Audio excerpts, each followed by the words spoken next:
What's up, guys? We got one here from MGTOW Reacts. Leftover modern women are furious as they realize they're walking away from dating. Let's get into it. So here's my story. I'm 40, I'm single, I'm unemployed, I'm back at my mum's house, and life is a bit scary at the moment. Damn, that's a trifecta right there. She's 40, she's single, 40, unemployed, and living back at her mom's house, right? I mean, regardless, if a guy does that, he's a creep, he's a loser, and everything else, but for her, it's probably some form of empowerment. I am essentially rebuilding. For the past 10 years, Hear that, guys? If you're gonna live at home, still single, unemployed, you're rebuilding. She said it. So you're no longer a loser, now you're rebuilding. We're good. Everybody, let's go rebuild. have been traveling the world with work, and I've decided to give that up for the possibility of finding a relationship. Will I regret this decision? I think it's extremely possible, but I'm here to figure it all out.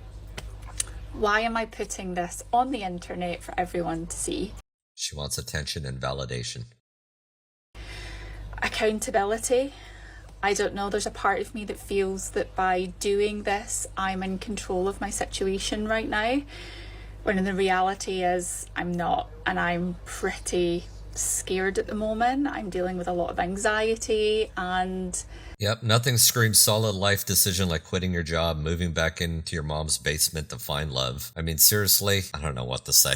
I mean, who wouldn't want to trade in financial independence and a killer job traveling the world for the possibility of landing that white picket fence dream? What's this about putting your train wreck online for accountability? Your lack of control is the equivalent of handing a chimpanzee a stick of dynamite and saying, hey, be careful with that. But I get it. You're scared, you're anxious, and you're drowning in regret. Welcome to dating in your 40s. We're playing the field full of divorcees with kids and therapy sessions. Now pick up your dignity, find a job, and maybe leave love to Disney princesses. Hey there, decrepit old hag over the age of 18 here. Gonna talk about how this is an absolute myth and that men are not biologically hardwired to prefer young women. When dudes say that wanting younger women is just in their DNA, what they're really saying is they want an excuse to be absolute creepers. They're also making an effort to hold on to the last vestiges of power that they have left because women are continuing to encroach on all of the spaces that they once dominated, and they are terrified to lose their unearned privilege and lose the little relevance that they have left.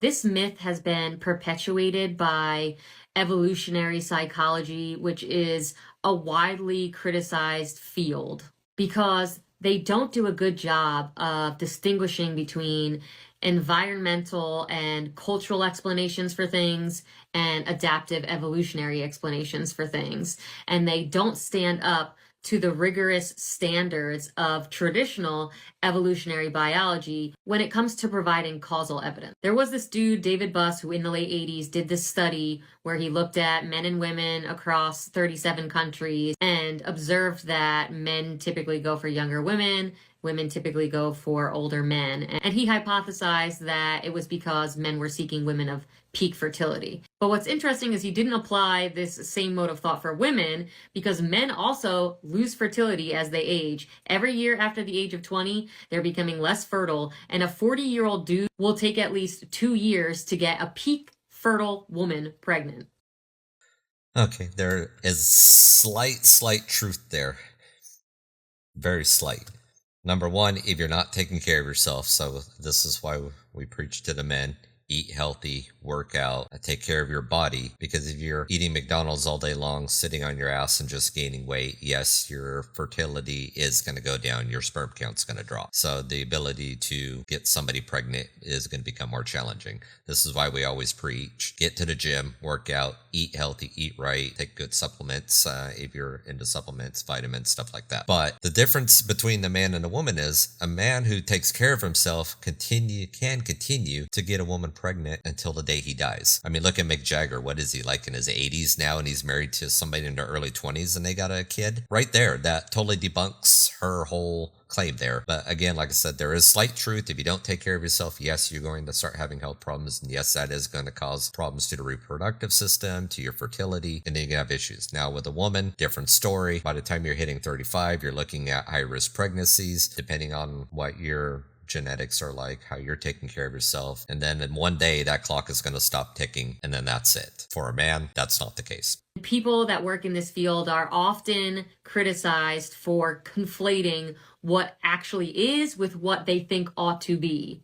They observe a pattern and then they make it fit a narrative that they already believe.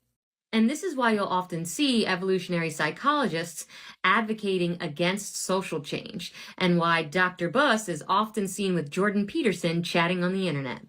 The really interesting thing about those 37 countries that Buss studied is that if you look at them over time, you track mating strategies and the ages at which people are attracted to one another, and you compare that to the country's UN Gender Equality Index score. As gender equality rises, the age gap shrinks. That idea that men are naturally hardwired to go for younger women starts to disappear almost as quickly as Myron's hairline. So when those traditional gender roles are stripped away, people are getting together closer in age because they have more in common, right? They're at similar life stages, and there are other things influencing what makes a good partnership. So when shitty dudes are talking about youth being the number one thing they look for in a woman, what they're doing is try to devalue women's accomplishments, because we're working on outpacing them in every category and they are scared. So they're going to tell you your career doesn't matter, your education doesn't matter, your ambition doesn't matter, your wealth doesn't matter. And what's more important is that you're young and submissive. And what better way for them to try and sell this but by telling you that it's just a matter of biology and it can't be changed. They want to scare women and make them think that if they're over the age of 25, like all male attention will simply vanish. Unfortunately for them, the majority of women are waking up to the fact that life is a lot better without problematic men.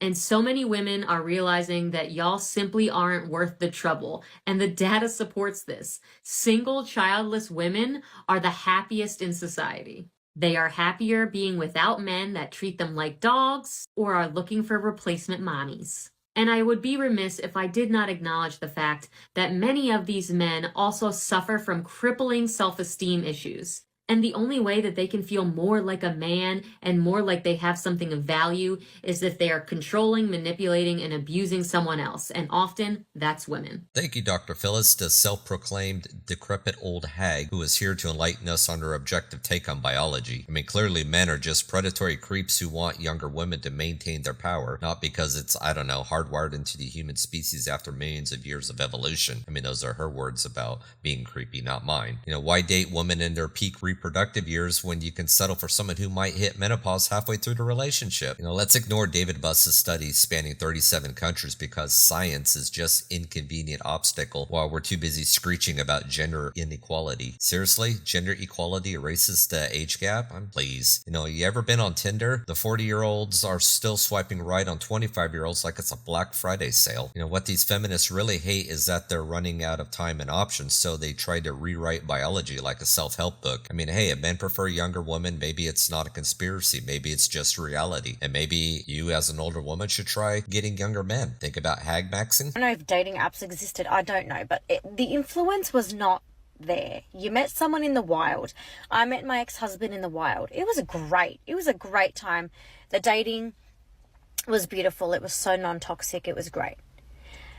Coming out of a divorce 2.5 years ago, and like I've seen people in between, dated it a little bit, but now I'm like throwing myself back out there. What happened? Like, what happened? Honestly, if there are genuine people out there, genuine, who just have old school values, where are the old school, like, nice traditional values? Like, I just want to meet someone really, like, just normal and nice and genuine. I mean, what's happened, I could tell you what's happened, is dating apps, hookup culture, and a generation of men who finally wised up to the fact that old school values aren't exactly working in their favor in the West anymore. I mean, remember when a handshake sealed the deal and relationships didn't come with prenups or exit strategies? Yeah, neither do most of today's daters. Where are the genuine people with traditional values? They're out there, but they're hiding because every time they step out, they get smacked in the face with false allegations, a divorce, alimony payments, child support, support, losing half of their assets, or anything else in between. I mean, I'm sorry, Cinderella, but the Prince Charming you're looking for is probably too busy dodging financial ruin to swipe right. If you date a woman 10 years younger than you're 40% more likely to get a divorce, and she's going to initiate. The younger partner is usually the one that initiates it. If you marry a woman who's not college educated, your likelihood of divorce also doubles. So if you guys are talking about statistics, actually college-educated women are more likely to initiate divorce. You have a selection bias there. So you're looking at the couples that are already getting divorced, and you're saying, oh, she's more initiated. No, you don't know stats. No, you're just arguing to argue. No, that's true. Can I explain? And you've said a bunch of bullshit stats on the last show as well. A bunch of people fact-checked you and was like, this girl's No, talking out her your ass. audience also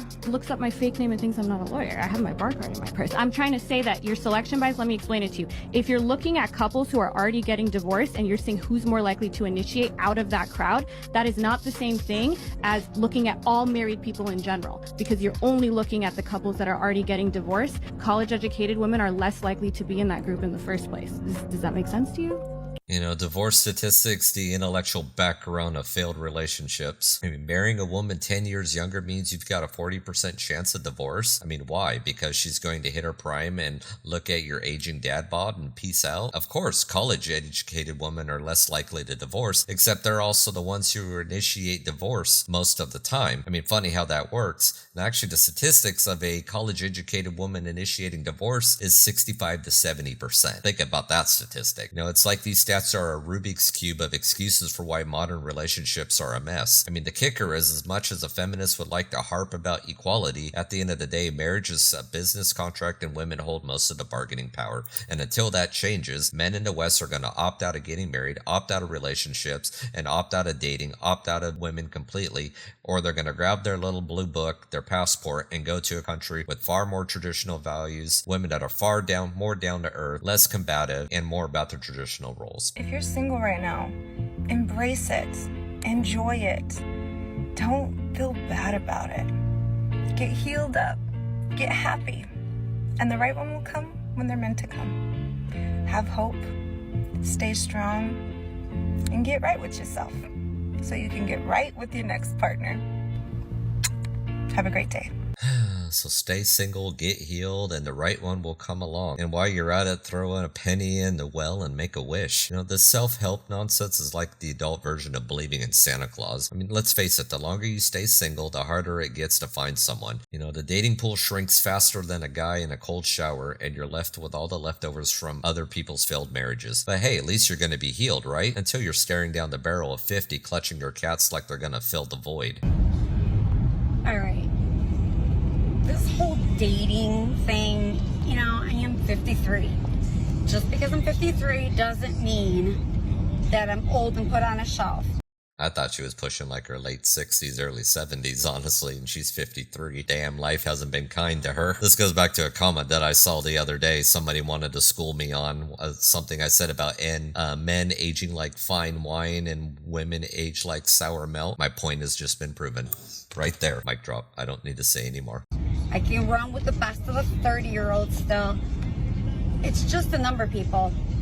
I don't feel like I'm 53 because I'm still young. I don't have kids. Never been married. You know, all these, I don't do dating sites, okay? I just don't do it. Did it years ago, a long time ago. I don't do it. I don't have kids because of other things. I never been married because it's never happened. My career has always been there.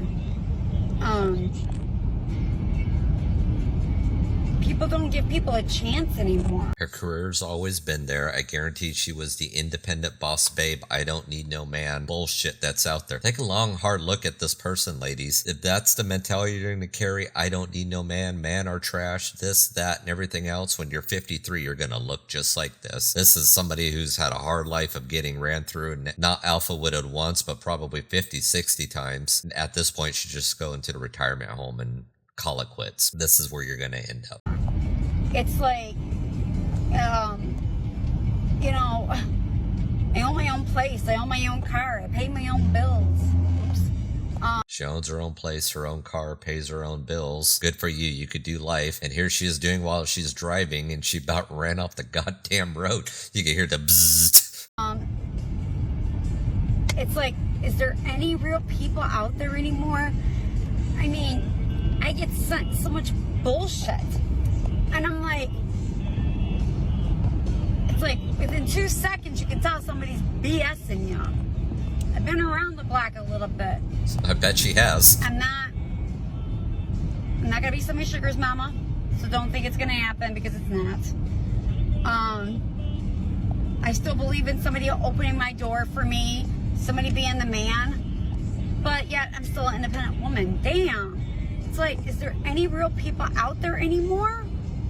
It's like, geez, come on. So 53 and still chasing that dream. More like living a nightmare at this point. I mean, it's cute. You got your own place, like as I mentioned earlier, pays your own bills, all that fun stuff. You could do life, but you could still run with the best of a 30-year-old? Doubtful. You know, I could still dunk a basketball in my dreams. I mean, being independent's great, but the market for 53-year-olds looking for Mr. Perfect isn't exactly booming. You know, you're not shelled, but there's a reason why those dating apps aren't working out. Guys aren't looking for someone who's been around the block and is now giving lectures on how men should behave. You're not going to be anyone's sugar mama, that's fine. No, but good luck trying to find a guy who's not looking for a little action without commitment. I mean, you might be able to try hag maxing. I'm sure you could find somebody. Any other woman who dates and deals with men wake up on a Sunday morning and be like, oh fuck, I'm the problem? Because that's me today. I realized that I am the issue. I called a guy at 2 in the morning last night, told him to come over. Okay, all right. He's a roster member. I call him Little Chico, and I do in fact call him that to his face. What are you gonna do? Anyways, all right, Nicole. And he said when he was leaving, looking forward to the next 2 a.m. call. And I go, oh fuck. Oh. Wow. And last night I also gave my number to a bartender on my receipt. And he texted me, hey, how you doing? What's up? Okay. Nicole, what are you doing? Like, I don't know. I'm like, as a girl who complains about fuckboys a lot, I'm like, I think I'm the issue. I'm the fuck girl. Oh my God. So I guess next steps are, do I do something about it? I just don't really have time right now. Like, I'm a little stressed, and that's fine, but I just don't really have time to date. I don't know. So that's why I'm like, do I just keep fucking around and just doing this shit? I don't know. Also, last night was a night where I was like, oh, I'm not going out. Obviously, I ended up out. So yeah, I realize I'm the problem, and probably gonna keep going.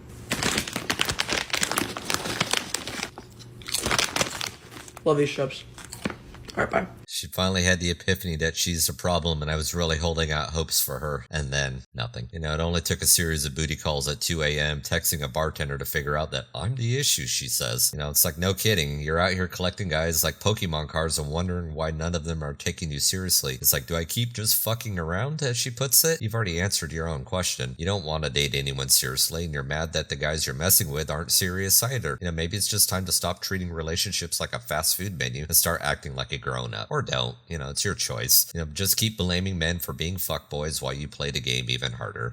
There you have it. We've got modern dating distilled into a cocktail of bad decisions, biological denials, and sheer delusion. Stop trying to rewrite the laws of nature. Men want younger women, if that's called biology, and not oppression. You know, women want security and resources. That's not a shocker. It's also biology. And you can't out equality the forces that have been shaping us for millennia. The real kicker is the system, especially marriage and divorce laws, is rigged against men. They're walking into a minefield every time they say I do, with at least 50% chance of getting divorced and losing half of their assets. You know, guys, you want a solution? It's stop playing the game that stacks against you. Build your own life, focus on yourself, and let people who want to play in the burning wreckage of modern dating have at it. Sit back and just watch the dumpster fire. You don't owe anyone anything. And that, my friends, is how you survive this dating apocalypse of a dumpster fire. Anyways, guys, this is the end of the video here. If you like what you've seen today, hit that like button, share, subscribe, all that fun stuff. Drop me a comment down below what you think. I mean, this has just got my head shaking today. But I'll catch you on the next one. Peace.